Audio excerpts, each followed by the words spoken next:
roll, please.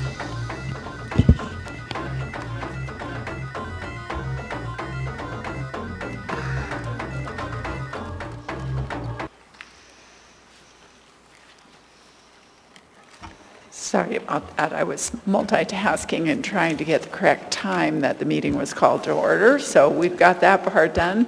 Now I will do the roll call. Thank you, Madam Chair. Ms. Dern. Present. Mr. Solt. Here. Mr. Perez-Verdia. Here. Mr. Rivera. Present. Mr. Sweet. Here. Ms. LaFrance. Here. Mr. Constant. Here. Ms. Zolotel. Here. Mr. Cross. Here. Ms. Quinn Davidson. Here. Mr. Volan. Here. Mr. Peterson. Present. You have a quorum. Thank you, Madam Clerk. Mr. Solt, would you lead us in the Pledge of Allegiance, please? Yes, ma'am. I pledge allegiance to the flag The United States of America, and to the republic for which it stands, one nation, under God, indivisible, with liberty and justice for all. Thank you. Ms. Dern, would you read the land acknowledgement, please? A land acknowledgement is a formal statement recognizing the indigenous people of a place. It is a public gesture of appreciation for the past and present indigenous stewardship of the lands that we now occupy. It is an actionable statement that marks our collective movement towards decolonization and equity. The Anchorage Assembly would like to acknowledge that we gather today on the traditional lands of the Dena'ina Athabascans. For thousands of years, the Dena'ina have been and continue to be the stewards of this land. It is with gratefulness and respect that we recognize the contributions, innovations, and contemporary perspectives of the Upper Cook Inlet Dena'ina. Thank you. And thank you all for joining this special meeting. To the members, I appreciate your flexibility in scheduling these additional meetings this week. As I mentioned in my email to members yesterday, given the circumstances regarding the allegations from the former municipal manager, it's likely there will be more special meetings on the horizon as we work to protect the immediate interests of the municipality by safeguarding the finances, assets, workforce, and reputation of the municipality.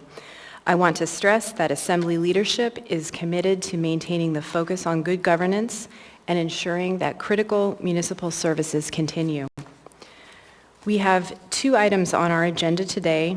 First, several aims to accept, and one of those is on the agenda and 2 will be laid on the table, and then a potential executive session. We'll go ahead and take up the first items, the aim on the agenda, and then the 2 laid on the table aims. So first, I will read item 4A into the record, Information Memorandum number AIM 17-2023, letter from attorney for former municipal manager Amy Demboski to Mayor Dave Bronson dated January 11, 2023. Is there a motion to accept? So moved. Second. A motion to accept has been made by Mr. Constant and seconded by Ms. Zolotel. Seeking unanimous consent, is there any opposition to the motion to accept? Seeing and hearing none, AIM 17-2023 has been accepted.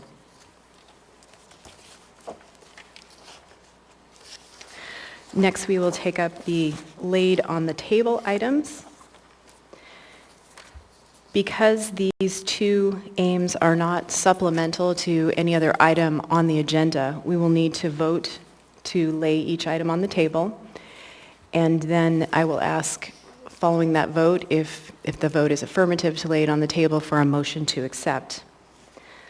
The first item to be laid on the table would be item 4B if it's accepted, Information Memorandum number unnumbered AIM, Ombudsman's referral to municipal prosecutor. Is there a motion to lay this item on the table? So moved. Second. A motion to lay this item on the table has been made by Mr. Constant and seconded by Ms. Zolotel. Would one of you like to speak to it? Sure. Thank you, Madam Chair.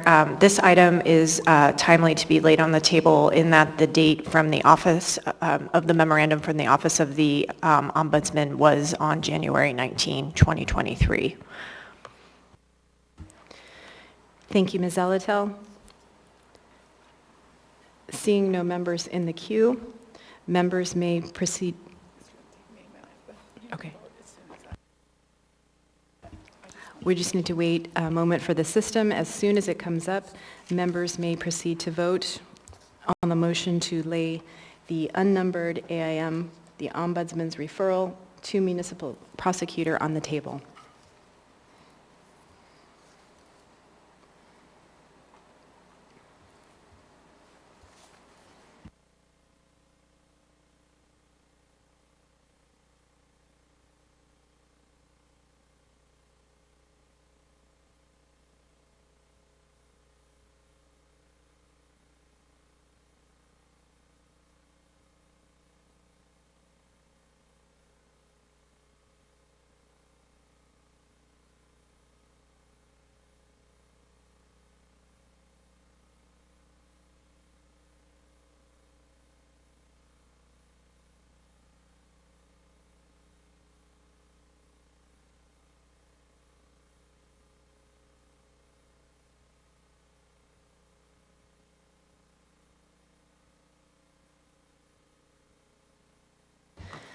The motion to lay this item on the table is approved 12-0. Is there a motion to accept? So moved.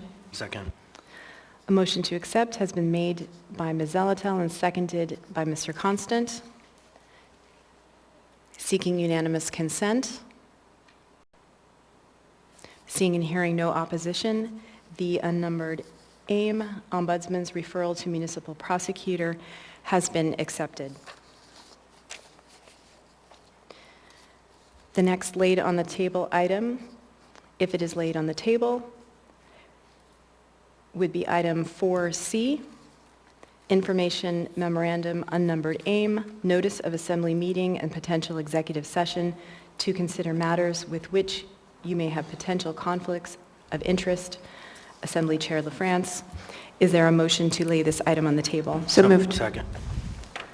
A motion to lay this item on the table has been made by Ms. Zalatel and seconded by Mr. Constant. Ms. Zalatel? Thank you, Madam Chair. This item is dated January 18, 2023, and is germane to the topic of this special meeting, and so therefore is an appropriate laid on the table item. Thank you. Thank you, Ms. Zalatel. Seeing no members in the queue, members may proceed to vote on the motion to lay the unnumbered AIM on the table.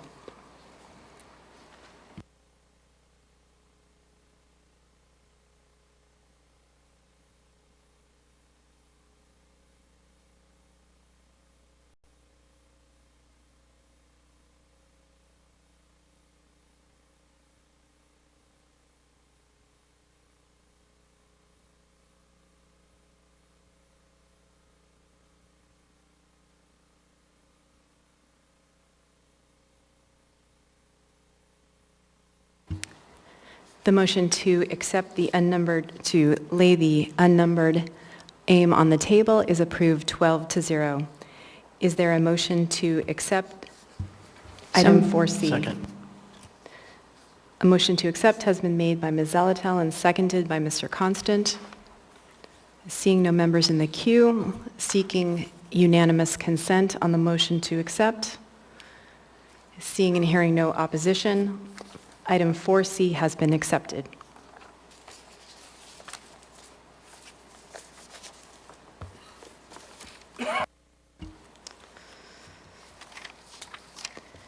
We now have before us item 5A, proposed executive session regarding legal guidance and potential liabilities regarding the letter from council from former municipal manager Amy Demboski to Mayor Bronson dated January 11, 2023, and action related to these issues.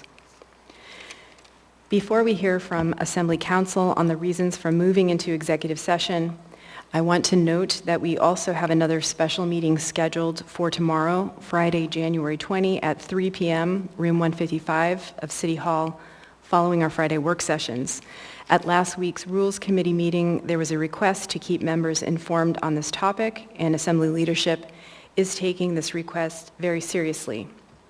We have scheduled tomorrow's meeting for any follow-up discussion from today that may require an executive session, and also to potentially take any action that the Assembly believes is necessary, which will need to be conducted in a public meeting. As members are aware, the Assembly does not vote on legislation in executive session.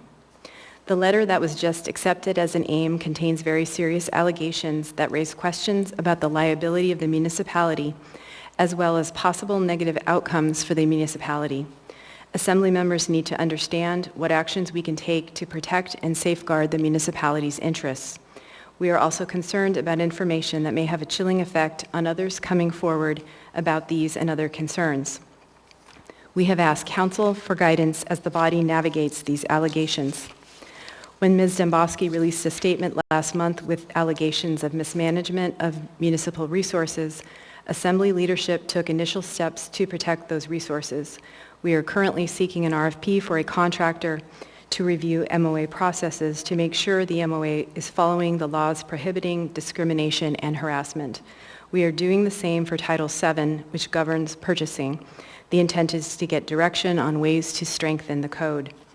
Assembly leadership is asking the body to move into executive session so that we can be briefed by Assembly Council on the municipality's potential exposure, as well as receive guidance and advice on actions members may consider in response to the allegations in Ms. Demboski's letter.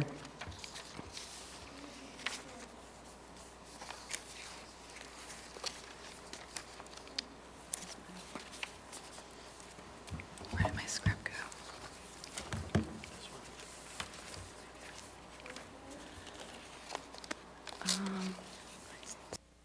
Excuse me one moment here.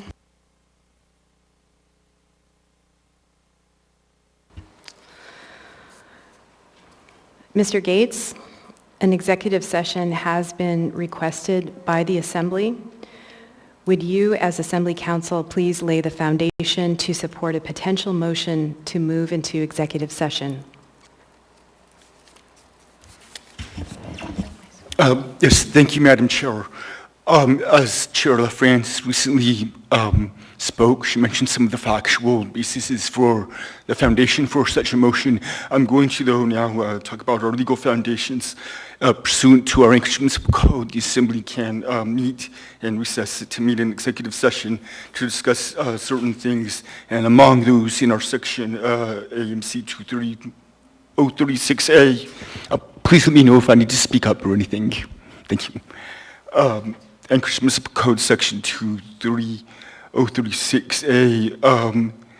We may meet in executive session to discuss, and I'm selecting a few that are applicable, a specific legal matter, including pending litigation, or matters the immediate knowledge of which would clearly have an adverse effect upon the finances of the municipality, or matters which by law, municipal charter, or ordinance are required to be confidential, including the provision of legal advice subject to protection by the attorney-client privilege.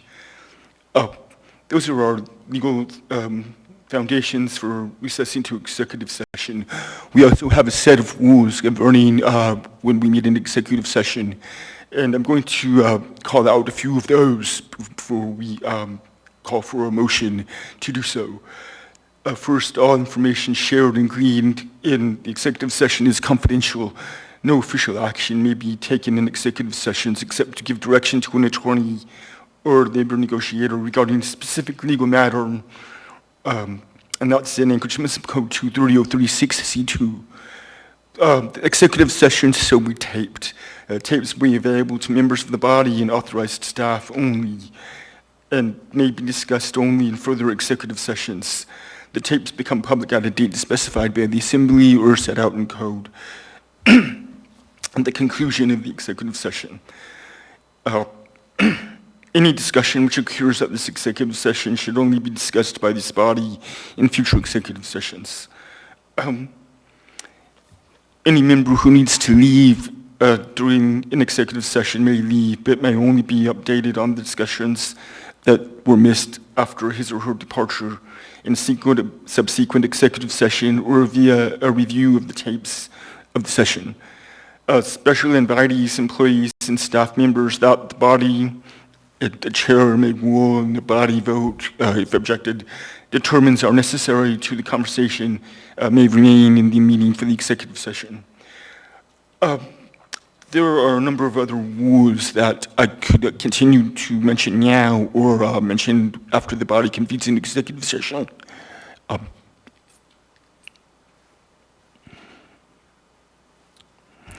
Thank you, Mr. Gates. We can probably wait on those rules for further rules for executive session. At this time, if members have questions for Mr. Gates, if you would please put yourselves in the queue.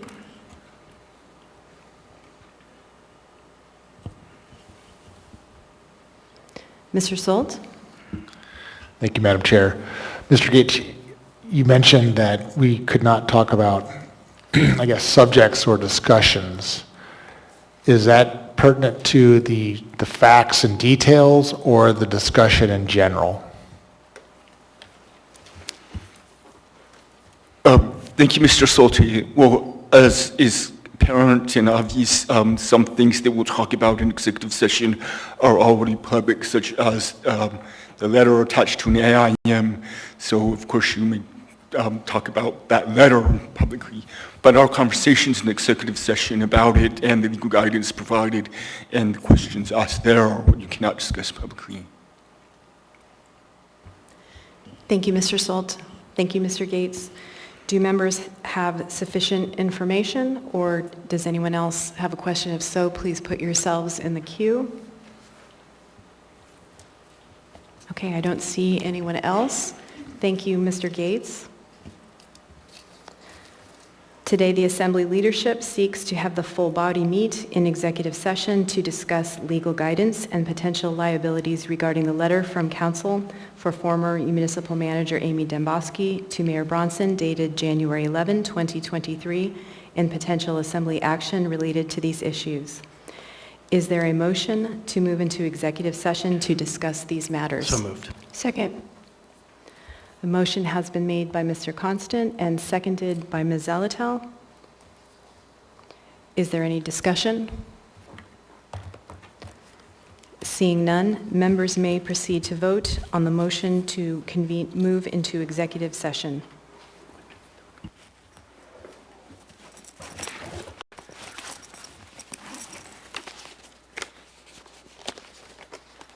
Madam Chair. Okay.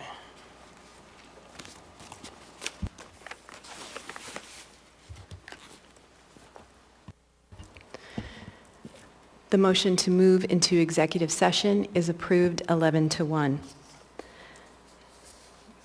Before we reconvene upstairs, Mr. Constant? Thank you. I would like to raise the question of the mayor's participation. He is not here, of course, but under Charter Section 5.02B, it states that the mayor's participation is as a member. And as members of the body, we have access to these records after they have been recorded. And so for the purposes of conversation in front of the full public, I want to have a discussion about whether or not the mayor has a conflict.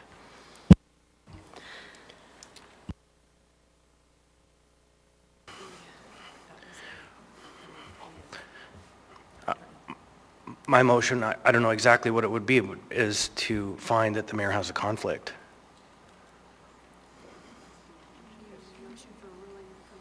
Or a motion for a ruling from the chair on the question of whether the mayor has a conflict.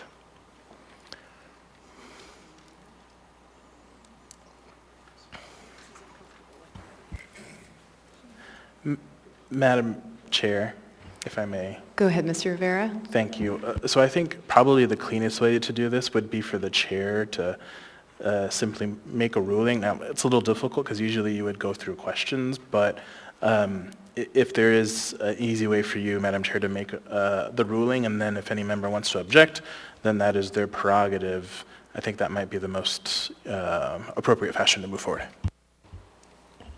Does that work for you, Mr. Constant? Absolutely. Okay, so there is no motion on the floor. But Mr. Perez-Verdia, did you have a question? Yes, I need to understand what it means to have a conflict in this setting and what that would either limit or what that would do. Thank you.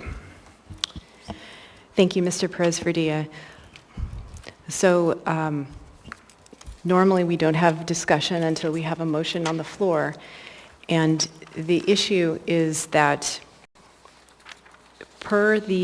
yesterday at the request of Assembly leadership, Assembly Council sent a memo to the mayor notifying him of Assembly leadership's intent to adhere to the established process for determining a substantial financial or private interest in a matter that comes before the body.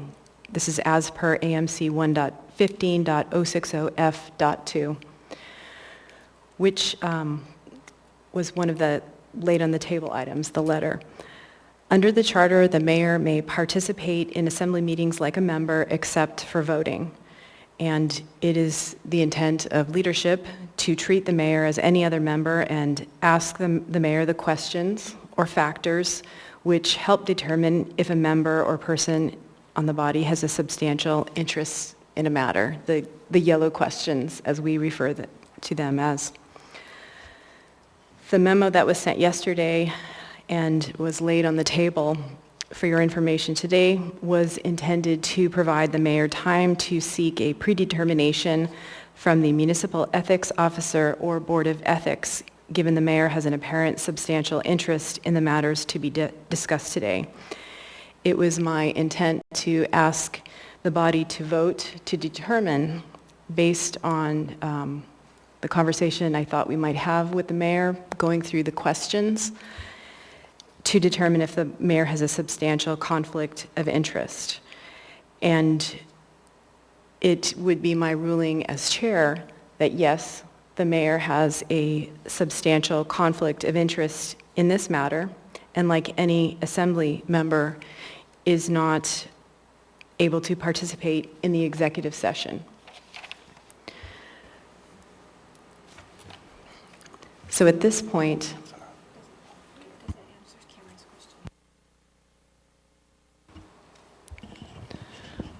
Mr. Madam- Constant? Oh, I have a point of information. go ahead, Mr. Perez-Verdia.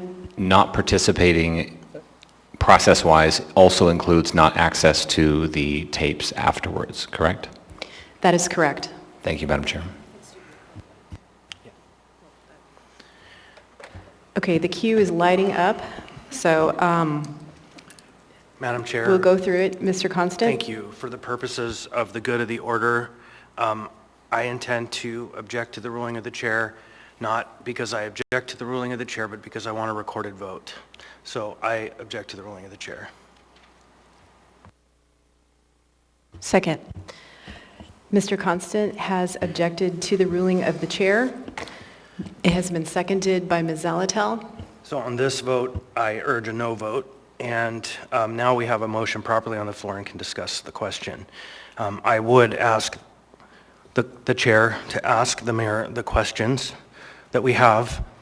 I don't know if you have that card handy, but maybe we talk through the questions as a body briefly, which will help inform people to understand the question of whether this issue rises to that level.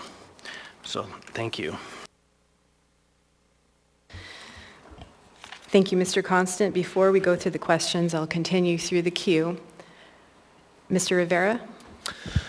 Yeah, thank you, Madam Chair.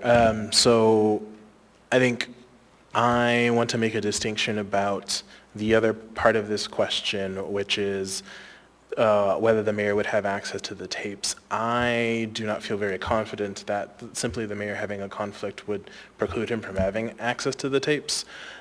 So I would suggest that once we get to the point of making a motion regarding when the tapes are released, that point be included in that motion. Thank you, Mr. Rivera. Ms. Zalatel?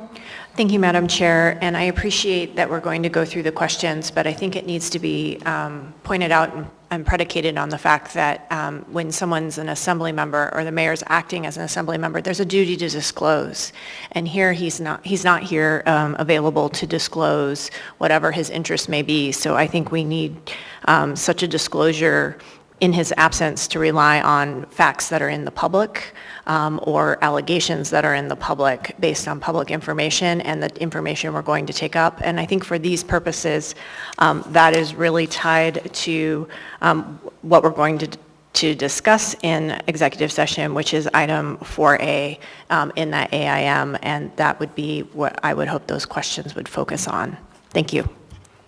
Thank you, Ms. Alatel. Before I go to Mr. Constant, I want to circle back to Mr. Perez-Verdia because I think you had some follow-up, and I may have moved on. Nope, I'm fine, thank you. Thank you, Mr. Perez-Verdia. Mr. Constant? Thank you. A question for council. Something really we've never contemplated before. Other than assembly members, who else has access to the recordings? Authorized staff who were in the executive session. Okay, thank you. Thank you, Mr. Constant.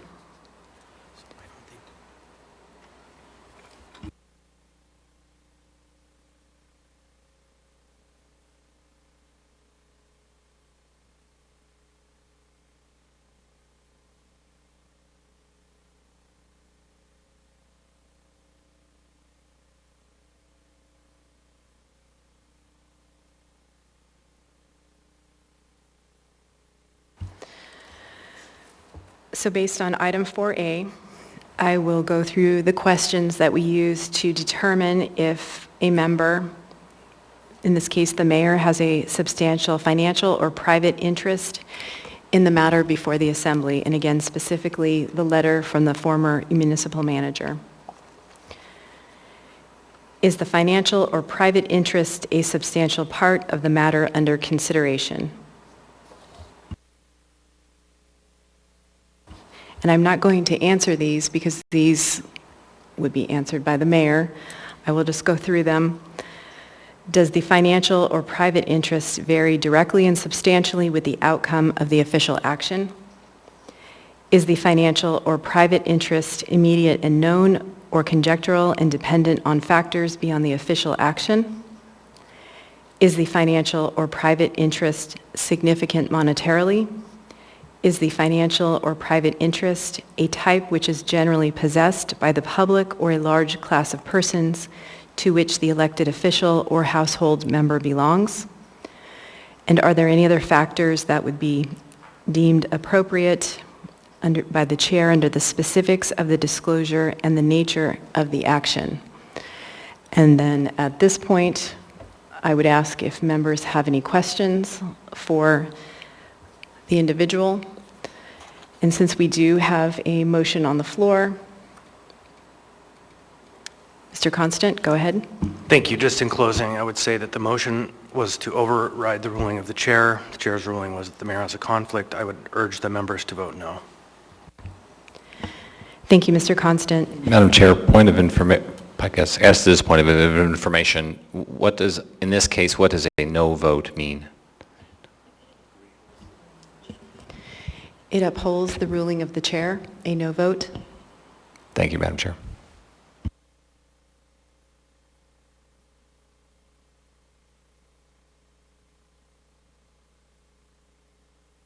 Madam Chair, procedural question. Go ahead. So generally speaking, under Robert's rules, we are asked to put our questions in the form of the affirmative. And I understand for the purposes of this question, our procedures tend to be the chair makes a ruling and the motion was to override the ruling of the chair. So that's pretty confusing. And so I don't know from our parliamentarian, the clerk, and council whether we should flip that motion and just simply make a decision, does the mayor have a conflict? That would be very clear. So it would be a motion to uphold the ruling of the chair? It would either be that or a motion to find that the mayor has a conflict. So yes, uphold the ruling of the chair.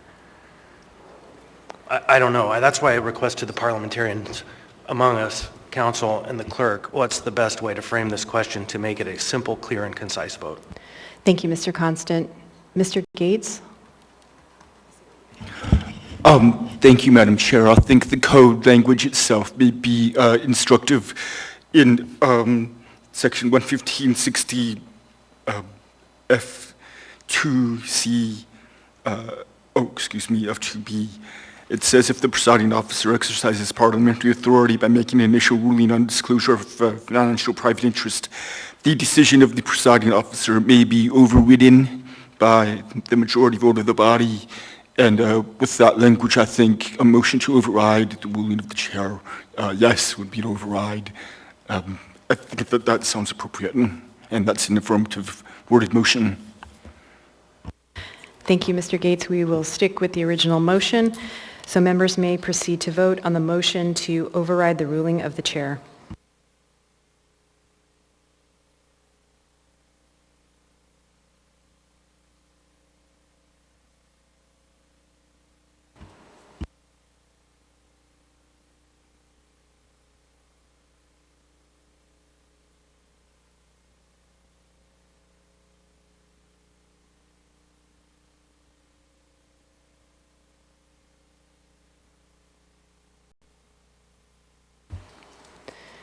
The motion fails 0 to 12.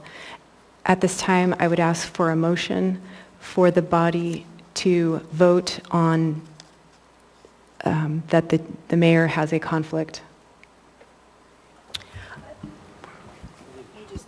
We just did.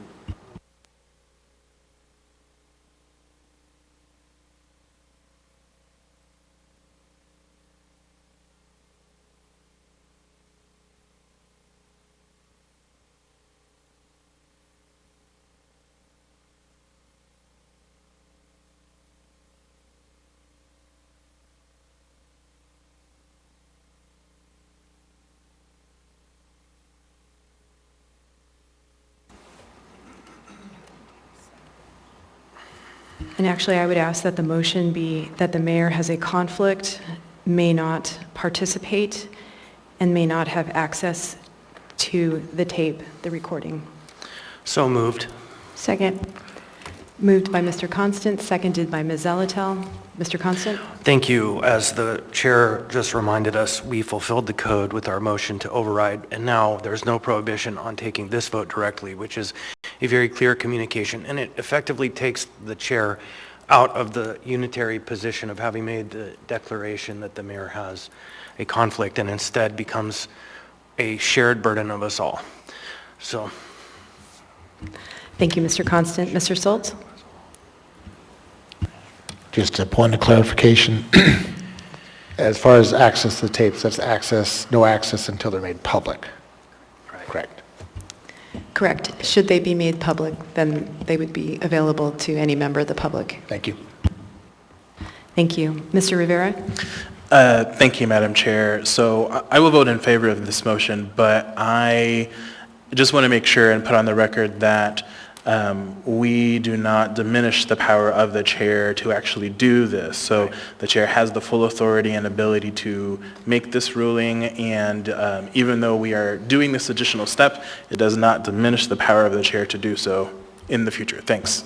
Thank you, Mr. Rivera. And I'll just note that part of the reason for asking for this motion is, again, to just make very clear the ruling about participation and not being able to access the tapes while they remain confidential. Thank you. Seeing no other members in the queue, members may proceed to vote on the motion that the mayor has a conflict on this matter and may not participate in the executive session and may not have access to the tapes of the executive session.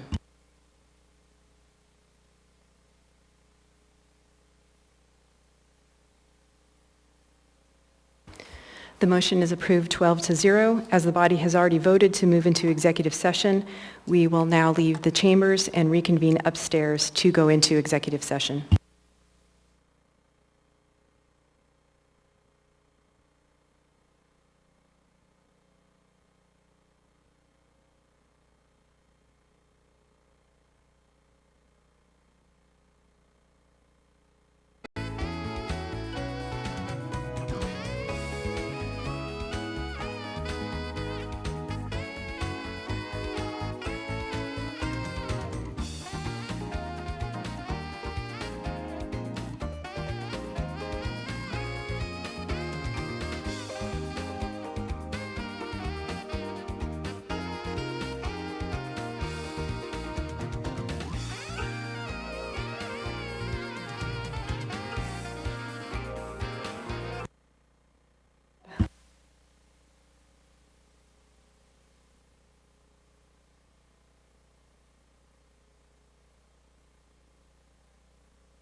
While the assembly was in executive session, there were two motions. The first motion was at 6:51 p.m. to extend the meeting until 8 p.m. It was moved by Vice Chair Constant and seconded by Mr. Voland and unanimously approved. The second motion was at 7:33 p.m. It was a motion to move out of executive session. It was moved by Vice Chair Constant, seconded by Mr. Peterson with unanimous consent.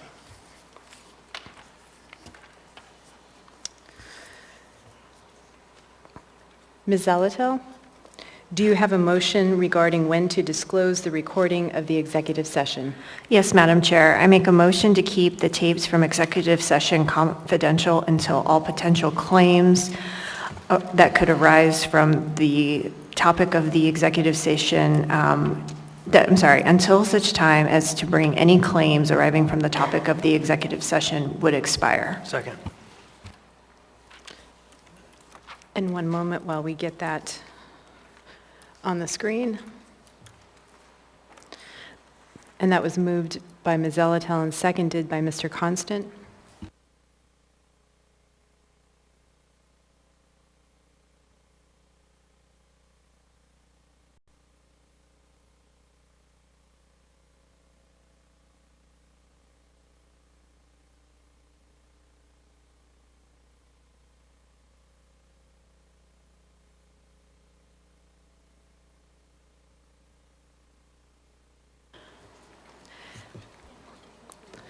The motion is on the screen to save the executive session tapes, to keep the tapes confidential until such time as all potential claims as could arise expire. Is that correct, Ms. Zalatel? Yes, thank you, Madam Chair. Seeing no members in the queue, members may proceed to vote on the motion regarding the executive session tapes.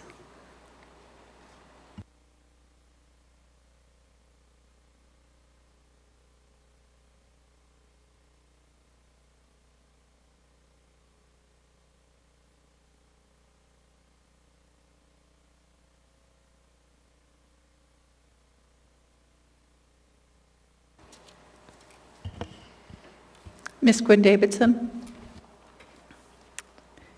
And Ms. Stern?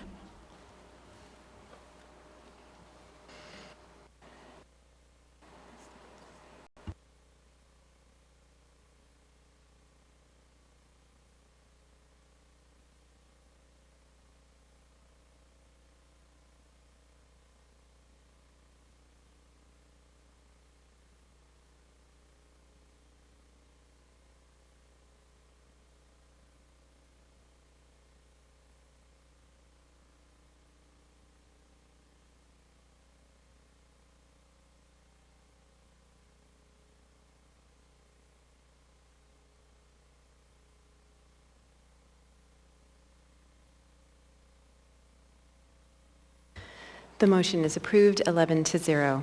Ms. Zalatel? Thank you, Madam Chair. We have multiple laid on the table items. I'm going to go ahead and move one to start. I'm going to move to lay on the table unnumbered emergency ordinance that concerns extending terms of boards and commissions. Second.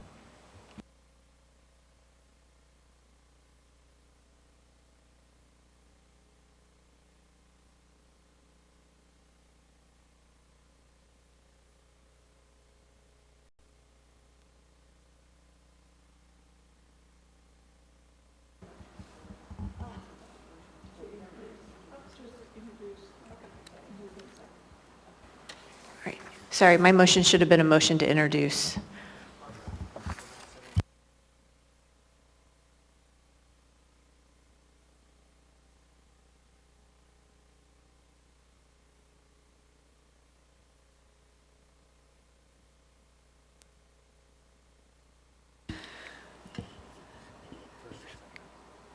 Okay, so let me try that again because I made the wrong motion. So it's a motion to introduce emergency ordinance number 2023 unnumbered concerning extension of terms for boards and commission members. Second. A third is not necessary since this is an emergency order. It requires no public hearing, and it will be on the agenda for tomorrow's meeting. So the motion has been made by Ms. Zalatel and seconded by Mr. Constant. I would move to introduce emergency ordinance number 2023 unnumbered that takes up changes to Title 3 and 7. Second. A motion to introduce an unnumbered EO has been made by Ms. Zalatel, seconded by Mr. Constant. And finally, I would move to introduce EO number 2023 unnumbered concerning the Ombudsman's ability to investigate under Code Chapters 2.60 and 14.60. Second.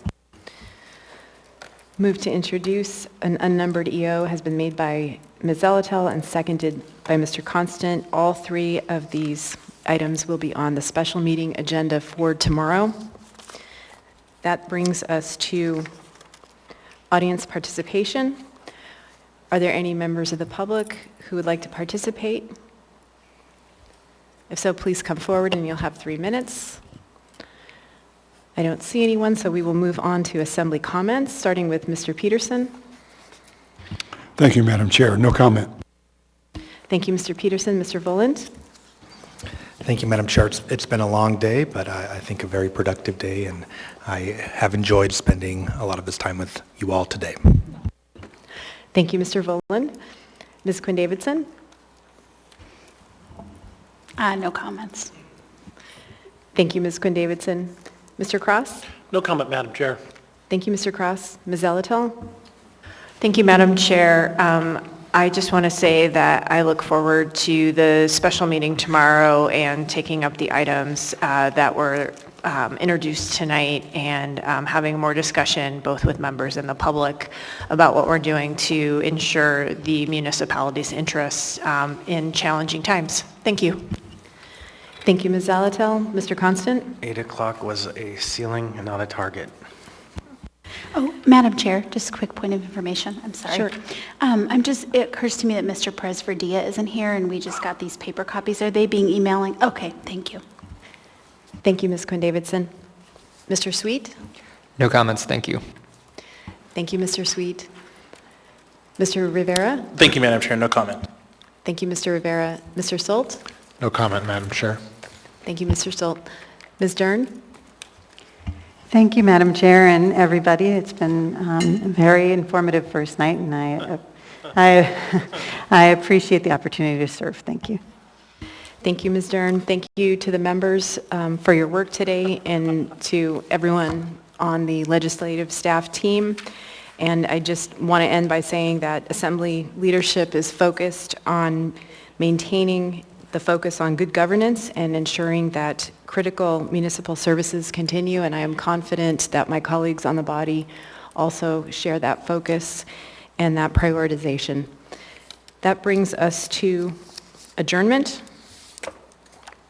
Move to adjourn. We are adjourned.